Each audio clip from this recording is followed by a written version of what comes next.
Paradoxical Sajid, লেখক আরিফ আজাদ। কোরআনে বিজ্ঞান কাকতালীয় না বাস্তবতা?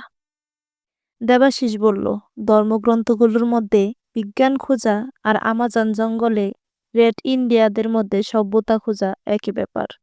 দুটোই হাস্যকর, হা হা হা। ওর কথা অন্যরা খুব ক্ষিপ্ত হয়ে উঠল। সাকিব বলল, দেখ দেবাশিস, অন্য ধর্মগ্রন্থগুলোর ব্যাপারে জানি না, তবে আল কোরআনে এমন অনেক বৈজ্ঞানিক ফ্যাক্ট নিয়ে বলা আছে যা বিজ্ঞান অতি সম্প্রতি জানতে পেরেছে। দেবাশিস বিদ্রূপের সুরে বলল, হ্যাঁ, এজন্যই তো মুসলমানদের কেউ নোবেল পায় না বিজ্ঞানে। সব ওই ইহুদি খ্রিস্টানরাই মেরে দেয়। এখন আবার বলিস না যে ওইসব ইহুদি খ্রিস্টানগুলোই কোরআন পড়ে এইসব বের করেছে। হা হা হা। পারি সবাই তোরা। হা হা হা। রাকিব বলল, নোবেল লাভ করার উদ্দেশ্যে যে কোরআন নাজিল হয়নি, কোরআন এসেছে একটি গাইড বুক হিসেবে, মানুষকে মুত্তাকি বানাতে। তো দেবাশিসের প্রশ্ন। রাকিব কিছু একটা বলতে যাচ্ছিল, ঠিক সেই সময় সাজিদ বলে উঠল, আমি দেবাশিসের সাথে একমত। আমাদের উচিত না ধর্মগ্রন্থগুলোর মধ্যে বিজ্ঞান খোঁজা। সাজিদের কথা শুনে সবাই থ হয়ে গেলাম। কোথায় সে দেবাশিসের যুক্তি আর প্রমাণ দিয়ে এক হাত দেবে তা না, উল্টো দেবাশিসের পক্ষেই সাফাই করছে। সাজিদ আবার বলতে লাগলো, আরও ক্লিয়ারলি, বিজ্ঞান নিয়ে ধর্মগ্রন্থগুলো যাচাই করা ঠিক না, কারণ ধর্মগ্রন্থগুলো ইউনিক, পাল্টানোর সুযোগ নেই। কিন্তু বিজ্ঞান প্রতিনিয়ত পাল্টায়। বিজ্ঞান এতই ছলনাময়ী যে পৃথিবীর ইতিহাসের সবচেয়ে সেরা বিজ্ঞানী স্যার আলবার্ট আইনস্টাইনকেও তার দেওয়ার মত তুলে দেওয়া নিয়ে ভুল স্বীকার করতে হয়েছে। কিন্তু বিজ্ঞান প্রতিনিয়ত পাল্টায়। বিজ্ঞান এতই ছলনাময়ী যে পৃথিবীর ইতিহাসে সবচেয়ে সেরা বিজ্ঞানী স্যার আলবার্ট আইনস্টাইনকেও তার দেওয়া মত ভুল স্বীকার করতে হয়েছে। দেবাশিস বলল, মানে তুই কি বলতে চাস? সাজিদ মুচকি হাসল, বলল, দোস্ত, আমি তো তোকেই ডিফেন্ড করছি। বলছি যে ধর্মগ্রন্থে বিজ্ঞান খোঁজা আর তা দিয়ে ধর্মগ্রন্থকে জাজ করাটা বোকামি। আচ্ছা বাদ দে দেবাশিস, শেক্সপিয়ারের রচনা তো কাছে কেমন লাগে রে? আমি একটু অবাক হলাম। এই আলোচনায় আবার শেক্সপিয়ার কোত্থেকে এসে পড়ল? যাই হোক, কাহিনী কোন দিকে মন নয় দেখার জন্য অপেক্ষা করা ছাড়া উপায় নেই। দেবাশিস বলল, ভালো লাগে কেন? হ্যামলেট পড়েছিস? হ্যাঁ। পড়ে নিশ্চয়ই কান্না পেয়েছে। দেবাশিস বাঁকা চোখে সাজিদের দিকে তাকালো। সাজিদ বলল, আরে বাবা, এটা তো রোমান্টিক রচনা না যে পড়ে মজা পেয়েছিস কিনা জিজ্ঞেস করব। এটা একটা করুণ রসভিত্তিক রচনা। এটা পড়ে মন খারাপ হবে, কান্না পাবে, এটাই স্বাভাবিক, তাই না? দেবাশিস কিচ্ছু বলল না। সাজিদ আবার বলল, শেক্সপিয়ারের এ মিডসামার নাইটে ড্রিম পড়েছিস কিংবা কমেডি অফ এরো? হ্যাঁ। কমেডি অফ এরো পড়ে নিশ্চয়ই হেসে কুটি কুটি হয়েছিস, তাই না? হা হা হা। দেবাশিস বলল, হ্যাঁ, মজার ঘটনা। সাজিদ বলল, তোকে শেক্সপিয়ারের আরেকটা নাটকের নাম বলি, হয়তো পড়ে থাকবি। নাটকের নাম হচ্ছে হেনরি দ্য ফোর্থ। ধারণা না করা ধারণা করা হয় শেক্সপিয়ার এই নাটকটি লিখেছেন 1597 সালের দিকে এবং সেটি প্রিন্ট হয় 1605 সালের দিকে। তো আরে বাবা, বলতে দে। সেই নাটকের এক পর্যায়ে মৌমাছিদের নিয়ে দারুণ কিছু কথা আছে। শেক্সপিয়ার দেখিয়েছেন পুরুষ মৌমাছিদের একজন রাজা থাকে। রাজারা নির্ধারিত হয় পুরুষ মৌমাছিদের ভেতর থেকেই। রাজা ব্যতীত অন্যান্য মৌমাছিরা হলো সৈনিক মৌমাছি। এই সৈনিক মৌমাছিদের কাজ হলো মৌচাক নির্মাণ, মধু সংগ্রহ থেকে শুরু করে সব। রাজার নির্দেশ মতো সৈনিক মৌমাছিরা তাদের প্রত্যহিক কাজ শেষ করে দিনের একটি নির্দিষ্ট সময়ে রাজা মৌমাছির কাছে জবাবদিহি করে। অনেকটা প্রাচীন যুগের রাজা বাদশাদের শাসকের মতো আর কি। আমরা সবাই শেক্সপিয়ারের গল্প শুনছি, কারো মুখে কোনো কথা নেই। সাজিদ আবার শুরু করলো, চিন্তা কর, শেক্সপিয়ারের আমলেও মানুষজনের বিশ্বাস ছিল যে মৌমাছি দুপ্রকার, স্ত্রী মৌমাছি আর পুরুষ মৌমাছি। স্ত্রী মৌমাছি খালি সন্তান উৎপাদন করে আর বাদবাকি কার্যক্রম করে পুরুষ মৌমাছিরা। সাকিব বলল, তেমনটা তো আমরাও বিশ্বাস করি এবং এটাই তো স্বাভাবিক, তাই না? হা হা হা। এমনটাই হওয়া স্বাভাবিক ছিল, কিন্তু মৌমাছির জীবনচক্রে অন্যান্য কীটপতঙ্গের তুলনায় এর একদম আলাদা। কিরকম? রাকিবের প্রশ্ন। সাজিদ বলল, 1973 সালে আইনস্টাইন বিজ্ঞানী কার্ল বন ফ্রেন্স সাইকোলজি অফ মেডিসিন বিষয়ে সকল গবেষণার জন্য চিকিৎসা বিজ্ঞানে নোবেল পুরস্কার পেয়েছে। তার গবেষণার বিষয় ছিল মৌমাছির জীবনচক্র, অর্থাৎ মৌমাছিরা তাদের জীবন নির্বাহ করে কিভাবে। এই গবেষণা চালাতে গিয়ে তিনি এমন সব আশ্চর্যজনক জিনিস সামনে নিয়ে এলেন যা শেক্সপিয়ারের সময়কাল পুরো বিশ্বাসকে পাল্টে দিল। তিনি ফটোগ্রাফি ও অন্যান্য বৈজ্ঞানিক পদ্ধতি অবলম্বন করে করে দেখিয়েছেন যে মৌমাছি দুই প্রকার নয়, মৌমাছি আসলে তিন প্রকার। প্রথমটা হলো পুরুষ মৌমাছি, দ্বিতীয়টা হলো স্ত্রী মৌমাছি। এই মৌমাছিদের বলা হয় কুইন বি। এরা শুধু সন্তান উৎপাদন করা ছাড়া আর কোনো কাজ করে না।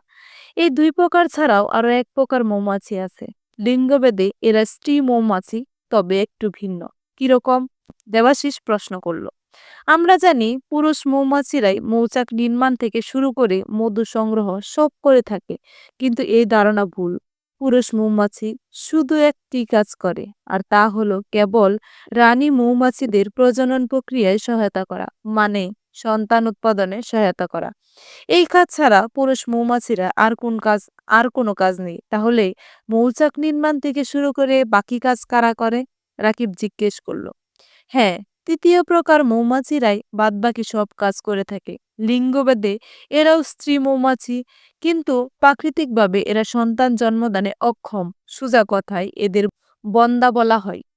আমি বললাম, ও আচ্ছা।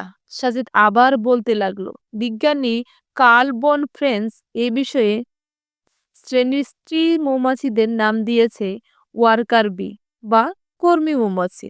এরা কুইন বি তথা রানী মৌমাছি থেকে আলাদা একটি দিকেই, সেটা হলো রানী মৌমাছিরা কাজ হলো সন্তান উৎপাদন, আর কর্মী মৌমাছির কাজ সন্তান জন্ম দেওয়া ছাড়া অন্য সব। সাকিব বলল, বাহ, দারুণ তো। এরা কি প্রাকৃতিকভাবে সন্তান জন্ম দিতে অক্ষম হয়ে থাকে?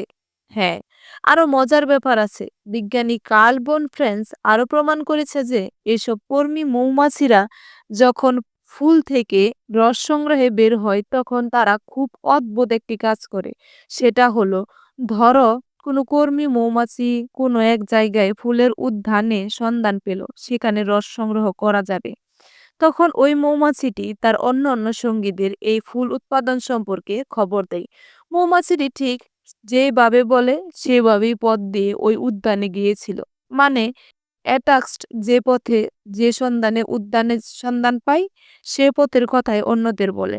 আর অন্য মৌমাছিরা ঠিক তার বাতলে দেওয়া পথ অনুসরণ করেই ওই উদ্যানে পৌঁছে, একটু হেরফের করে না। বিজ্ঞানী কার্ল বন ফ্রেন্স এই ভারী অদ্ভুত জিনিসটার নাম রেখেছে ওয়াজলেস ড্রেন্স। আমি বললাম, ভেরি ইন্টারেস্টিং। সাজিদ বলল, মোদ্দা কথা, কার্ল বন ফ্রেন্স প্রমাণ করেছেন যে স্ত্রী মৌমাছি দুই প্রকারের, রানী মৌমাছি আর কর্মী মৌমাছি। দুই প্রকারের কাজ সম্পূর্ণ আলাদা। আর পুরুষ মৌমাছি মৌচাক নির্মাণ, মধু সংগ্রহ এসব করে না। এসব করে কর্মী স্ত্রী মৌমাছিরা। এই পুরো জিনিসটার উপর কার্ল বন ফ্রেন্স একটি বইও লিখেছেন। বইটির নাম দ্য ড্রেসিং বি। এই জিনিসগুলো প্রমাণ করে তিনি 1973 সালে চিকিৎসা বিজ্ঞানে নোবেল পুরস্কার পান। এইটুকু বলে সাজিদ থামল। দেবাশিস বলল, এত কিছু বলার উদ্দেশ্য কি? সাজিদ তার দিকে তাকালো, এরপর বলল, যে জিনিসটা 1973 সালে বিজ্ঞান প্রমাণ করেছে, সেই জিনিসটা 1500 বছর আগে কুরআন বলে রেখেছে। দেবাশিস সাজিদের দিকে চোখ বড় বড় করে তাকালো। সাজিদ বলল, কুরআন যেহেতু আরবি ভাষায় নাজিল হয়েছে, আবার আরবি ব্যাকরণ অনুসারে তার অর্থ বুঝতে হবে। বাংলা কিংবা ইংরেজি কোনোটাতেই পুল্লিঙ্গ স্ত্রীলিঙ্গের জন্য আলাদা আলাদা ক্রিয়া ব্যবহৃত হয় না। যেমন ইংলিশ পুল্লিঙ্গ আমরা বলি হি ডাজ দ্য ওয়ার্ক, আর স্ত্রীলিঙ্গের জন্য বলি শি ডাজ দ্য ওয়ার্ক। খেয়াল করো, দুটি বাক্যের জেন্ডার পাল্টে গেলেও ক্রিয়া পাল্টেনি। পুল্লিঙ্গের জন্য যেমন ডাস, স্ত্রীলিঙ্গের জন্য তেমন ডাস। কিন্তু আরবিতে সেরকম নেই। আরবিতে জেন্ডার ভেদে ক্রিয়ার রূপ পাল্টে যায়। আমরা মনোযোগী শ্রোতার মতো শুনছি। সে বলে যাচ্ছে, কোরআনে মৌমাছি নামের একটি সূরা আছে, আর সূরার নাম আন-নাহল। এই সূরার ৭৮ নম্বর আয়াতে আছে, হে মুহাম্মদ, আপনার রব মৌমাছিকে আদেশ দিয়েছে যে মৌচাক বানিয়ে নাও পাহাড়ে, বৃক্ষে এবং মানুষ যে গৃহে নির্মাণ করে তাতে। খেয়াল করো, এখানে সন্তান জন্মদানের কথা বলা হচ্ছে না, কিন্তু মৌচাক নির্মাণের কথা বলা হচ্ছে। কার্ল বন ফ্রেন্স আমাদের জানিয়েছে মৌচাক নির্মাণের কাজ করে থাকে স্ত্রীকর্মী মৌমাছি। এখন আমাদের দেখতে হবে কুরআন কোন মৌমাছিকে এই নির্দেশ দিচ্ছে, স্ত্রী মৌমাছিকে নাকি পুরুষ মৌমাছিকে। যদি পুরুষ মৌমাছিকে এই নির্দেশ দেয় তাহলে ধরে নিতে হবে আধুনিক বিজ্ঞান অনুসারে কোরআন ভুল। আরবি ব্যাকরণ পুরুষ মৌমাছিকে মৌচাক নির্মাণের নির্দেশ দিতে গিয়ে যে ক্রিয়া ব্যবহৃত হয় তা হলো ইত্তাখিস, আর স্ত্রী মৌমাছির ক্ষেত্রে ব্যবহৃত হয় ইত্তাখিজি। অত্যন্ত আশ্চর্য ব্যাপার হচ্ছে কুরআন এই আয়াতে মৌমাছিকে নির্দেশ দিতে ইত্তাখিজ ব্যবহার না করে ইত্তাখিজি ব্যবহার করেছে, মানে এই নির্দেশনা কোরআন নিঃসন্দেহে স্ত্রী মৌমাছিকেই দিচ্ছে, পুরুষ মৌমাছিকে নয়। বলতো দেবাশিস, এই সূক্ষ্ম বৈজ্ঞানিক ব্যাপারটি মুহাম্মদ সাল্লাল্লাহু আলাইহি ওয়াসাল্লাম 1500 বছর আগে কোন মাইক্রোস্কোপ দিয়ে পর্যবেক্ষণ করেছে? এমনকি শেক্সপিয়রের সময়কালেও সেখানে একটা ভুল ধারণা প্রচলিত ছিল। দেবাশিস চুপ করে আছে। সাজিদ আবার বলতে লাগলো, শুধু এই আয়াত নয়, এর পরের আয়াতে আছে, অতঃপর চূষণ করে নাও প্রত্যেক ফুল থেকে এবং চলো স্ত্রীয় রবের সহজ সরল পথে। শোষণ বা পান করার ক্ষেত্রে আরবিতে স্পুলিঙ্গের জন্য ব্যবহৃত হয় কুল শব্দ এবং স্ত্রীলিঙ্গের জন্য ব্যবহৃত হয় কুল্লি। কুরআন এখানে কুল ব্যবহার না করে কুল্লি ব্যবহার করেছে। সহজ সরল পথ চলার নির্দেশনার ক্ষেত্রে স্পুলিঙ্গ ব্যবহৃত হয় উসলুক, আর স্ত্রীলিঙ্গের জন্য ব্যবহৃত হয় উসলুকি। মজার ব্যাপার, কুরআন উসলুক ব্যবহার না করে উসলুকি ক্রিয়া ব্যবহৃত করেছে, মানে নির্দেশনাটা পুরুষ মৌমাছির জন্য নয়, স্ত্রী মৌমাছির জন্য। আরো মজার ব্যাপার, এই আয়াতে কুরআন মৌমাছিকে একটি সহজ সরল পথে চলার নির্দেশ দিচ্ছে। আচ্ছা, মৌমাছি কি পরকালে জবাবদিহিতার কোনো দায় আছে? পাপ পুণ্যের নেই, তাহলে তাদের কেন সহজ সরল পথে চলার নির্দেশ দেওয়া হলো? খেয়াল করো, বিজ্ঞানী কার্ল বন ফ্রেন্স মৌমাছিদের ব্যাপারে যে আশ্চর্যজনক ব্যাপারটি লক্ষ্য করেছেন তা হলো তারা ঠিক যেই পথে কোনো ফুল উদ্যানের সন্ধান পায় ঠিক একই পথে একই রাস্তায় অন্যদের বোতল দেয়। কোনো হেরফের হয় না, অন্যরা ঠিক সেই পথ অনুসরণ করে উদ্যানে পৌঁছায়। এটাই তাদের জন্য সহজ সরল পথ। বিজ্ঞানী কার্ল বন ফ্রেন্স এর নাম দিয়েছে ওয়েগলিক ডিন্স। কুরআন কি ঠিক একই কথা বলছে না? দেবাশিস, এখন তোকে কি যদি প্রশ্ন করি কুরআন কি এই জিনিসগুলো বিজ্ঞানী কার্ল বন ফ্রেন্সের থেকে নকল করেছে, তোর উত্তর হবে না, কারণ তিনি এসব প্রমাণ করেছেন মাত্র সেদিন 1973 সালে। কুরআন নাজিল হয়েছে আজ থেকে 1500 বছর আগে। প্রাতিষ্ঠানিক শিক্ষা বিহীন নিরক্ষণ মুহাম্মদ সাল্লাল্লাহু আলাইহি ওয়াসাল্লাম বৈজ্ঞানিক ব্যাপারগুলো ঠিক কোথায় পেলেন? কুরআন কেন এই নির্দেশনাগুলো পুরুষ মৌমাছিকে দিল না, কেন স্ত্রী মৌমাছিকেই দিল? যদি এই কুরআন সুপার ন্যাচারাল কোনো শক্তি, যিনি এই মৌমাছির সৃষ্টিকর্তা, তিনি মৌমাছিদের জীবনচক্রের জন্য উপযুক্ত সৃষ্টি করেছেন, তার নিকট তা আসে, তাহলে 1500 বছর আগে আরবের মরুভূমিতে বসে এটা বলতে পারে। যে জিনিস 1973 সালে বিজ্ঞান আবিষ্কার করে কার্ল বন ফ্রেন্স নোবেল পেয়েছেন তা কোরআনে বহু শতাব্দী আগেই বলা আছে। কই, মুসলমানরা কি দাবি করেছে কার্ল বন ফ্রেন্স কোরআনকে নকল করেছে? করেনি। মুসলমানরা কি তার নোবেল পুরস্কারে ভাগ বসাতে গেছে? না, যায়নি, কারণ কোনোভাবেই কোরআনের উদ্দেশ্য নয়। আমরা বিজ্ঞানের দিকে কোরআনকে বিচার করি না, বরং দিন শেষে বিজ্ঞানী কুরআনের সঙ্গে এসে কাঁধে কাঁধ মেলায়। এতটুকু বলে সাজিদ থেমে গেল। দেবাশিস কিছুই বলছে না। সাকিব আর রাকিবের চেহারা তখন দেখার মতো। এরা খুব উৎফুল্ল এবং খুশমেজাজি একটা চেহারা দেবাশিসের কাছে তাকিয়ে আছে, যেন তারা বলতে চাইছে, দে দে বেটা, পারলে এবার কোনো উত্তর দে। স্রষ্টা কি এত কিছু বানাতে পারবে যেটা স্রষ্টা নিজে তুলতে পারবে না? ছুটির দিনে সারাদিন রুমে বসে থাকা ছাড়া আমার আর কোনো কাজ থাকে না। সপ্তাহের এই দিনটির জন্য সবার কাছে ঈদের মতো মনে হলেও আমার কাছে এই দিনটি খুবই বিরক্তকর। ক্লাস, ক্যাম্পাস, আড্ডা এসব কৃত্রিম হয় না। এই দিনটি আমি রুমে শুয়ে বসে ঘুমিয়ে কাটিয়ে দিলেও সাজিদ এই দিনের পুরোটা সময় লাইব্রেরিতে কাটিয়ে দেয়। লাইব্রেরিতে ঘুরে ঘুরে নানান বিষয়ে বই নিয়ে আসে। আজ সকালেও সে বেরিয়েছে লাইব্রেরির উদ্দেশ্যে। ফিরবে জুমার আগে, হাতে থাকবে এক গাদা মোটা মোটা বই। বাসায় আমি একা, ভাবলাম একটু ঘুমাবো। কাল থেকে অনেক রাত পর্যন্ত বসে বসে অ্যাসাইনমেন্ট রেডি করেছি। দু চোখে জবা ফুলের মতো টকটকে লাল হয়ে আছে। আমি হাই তুলতে তুলতে যেই ঘুমোতে যাব অমনি দরজার দিক থেকে কেউ একজনের কাশির শব্দ কানে এলো।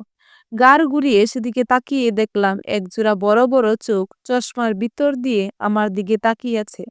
আগাগোড়া চোখ বুলিয়ে নিলাম। পরনে শার্ট প্যান্ট, চোখে মোটা কালো ফ্রেমের চশমা। লোকটার চেহারা সত্যজিৎ রায়ের বিখ্যাত ফেলুদা চরিত্রের একটি ভাব আছে। লোকটা আমার চোখাচোখি হতেই পিক করে হেসে দিল। এরপর বলল, এটা কি সাজিদের বাসা? প্রশ্নটা আমার গায়ে লাগলো। সাজিদ কি বাইরের সবাইকে এটাকে নিজের একার বাসা বলে বেড়ায় নাকি? এই বাসা যে ভাড়া, তা সাজিদ আর আমি সমান ভাগ করে পরিশোধ করি। তাহলে যুক্তিমতে বাসাটা তো আমারও। লোকটা যতটা উৎসাহ নিয়ে প্রশ্ন করলো, তার দ্বিগুণ উৎসাহ নিয়ে আমি বললাম, এটা সাজিদ আর আমার দুজনের বাসা। লোকটা আমার উত্তর শুনে আবার পিক করে হেসে দিল। ততক্ষণে লোকটা চলে এসেছে। সাজিদকে খুঁজতে এরকম প্রায় অনেকেই আসে। সাজিদ রাজনীতি না করলেও নানা রকম স্বেচ্ছাসেবীমূলক সংগঠনে সাথে যুক্ত আছে। লোকটা আমার দিকে তাকিয়ে বলল, সাজিদ মনে হয় ঘরে নেই না? আমি হাই তুলতে তুলতে বললাম, জি না, বই আনতে গেছে, অপেক্ষা করুন, চলে আসবে। লোকটাকে সাজিদের চেয়ারটা টেনে বসতে দিলাম। তিনি বললেন, তোমার নাম? আরিফ। কোথায় পড়ো? ডাবিতে। কোন ডিপার্টমেন্ট? Genetic engineering. লোকটা খুব করে আমার প্রশংসা করলো। এরপর বলল, আমি প্রথমে ভেবেছিলাম তুমিই সাজিদ। লোকটার কথা শুনে আমার 6 নাম্বার হাইটা মুহূর্তে মুখ থেকে গায়েব হয়ে গেল। ব্যাপার কি? এই লোক কি সাজিদকে চিনে না? আমি বললাম, আপনি সাজিদের পরিচিত নন? না। তাহলে? লোকটা একটু ইতস্ত বোধ করছে মনে হচ্ছে। এরপর বলল, আসলে আমি একটি প্রশ্ন নিয়ে এসেছি সাজিদের কাছে। প্রশ্নটি আমাকে করেছিল একজন নাস্তিক। আমি আসলে কারো কাছে এটার কোনো সন্তোষজনক উত্তর পাইনি। তাই আমি মনে মনে বললাম, বাবা সাজিদ, তুই তো দেখি এখন সক্রেটিস বনে গেছিস। পাবলিক প্রশ্নের উত্তর খুঁজতে তোর দ্বারস্থ হয়। লোকটার চেহারায় এটা গম্ভীর ভাব আছে। দেখলেই মনে হয় লোক অনেক কিছু জানে বুঝে, কিন্তু কি এমন প্রশ্ন যেটার কোনো রেফার আনসার উনি পাচ্ছেন না? কৌতূহল বাড়ল। আমি মুখে এমন একটি ভাব আনলাম যেন আমিও সাজিদের চেয়ে কোনো অংশে কম নয়, বরং তার চেয়ে কয়েক কাটি সরেস। এরপর বললাম, আচ্ছা, কি সেই প্রশ্ন? লোকটা আমার অভিনয়ে বিভ্রান্ত হলো। হয়তো ভাবলো আমি সত্যি ভালো করে উত্তর দিতে পারলো। বলল, খুবই ক্রিটিক্যাল প্রশ্ন, স্রষ্টা সম্পর্কিত। আমি মনে মনে তখন প্রায় লেজে গোবরে অবস্থা, কিন্তু মুখে বললাম, প্রশ্ন যে খুবই ক্রিটিক্যাল সেটা তো বুঝেছি, নইলে ঢাকা শহরে এই জ্যাম টেম মারিয়ে কেউ এত কষ্ট করে এখানে আসে? আমার কথায় লোকটা আরো বিভ্রান্ত হলো এবং আমাকে ভরসা করলো। এরপর বলল, আগেই বলে দেই, প্রশ্নের উত্তর হা না হতে পারে। আপনি আগে প্রশ্ন করুন, তারপর উত্তর কি হবে দেখা যাবে। আমি বললাম, প্রশ্নটা হচ্ছে, সসটা কি এমন কোনো কিছু বানাতে পারবে যেটা সসটা উঠাতে পারবে না? আমি বললাম, আরে এটা তো খুব সহজ প্রশ্ন, হা বলে দিলেই তো হয়, লেটা চোকে যায়। লোকটা হাসলো। মনে হচ্ছে আমার সম্পর্কে ওনার ধারণা পাল্টে গেছে। এই মুহূর্তে উনি আমাকে গবেট মাথা মোটা টাইপ কিছু ভাবছেন হয়তো। আমি বললাম, হাসছেন কেন, ভুল বলেছি? লোকটা কিছু না বলে আবার হাসলো। এবার লোকটার হাসি দেখে আমি নিজেই বিভ্রান্ত হয়ে গেলাম। প্রশ্নটা আবার মনে করতে লাগলাম, সসটা কি এমন সবকিছু বানাতে পারবে যেটা সসটা উঠাতে পারবে না? এ যদি উত্তর হা হয়, তাহলে ধরে নিচ্ছি সসটা জিনিসটা বানাতে পারলেও সেটা তুলতে পারবে না। আর এটা কিভাবে সম্ভব? সসটা পারে না এমন কোনো কাজ আছে নাকি আবার?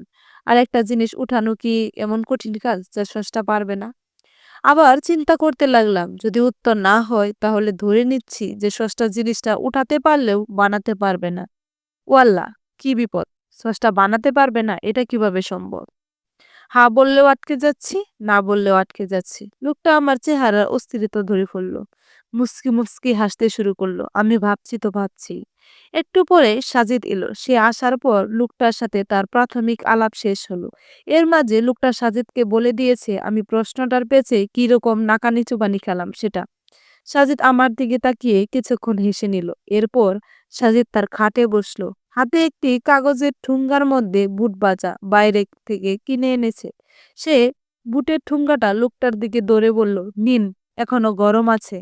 লোকটা প্রত্যাখ্যান করতে চেয়েও করল না। কেন করল না কে জানে। লোকটা এবার সাজিদের তার প্রশ্নটি সম্পর্কে বলল।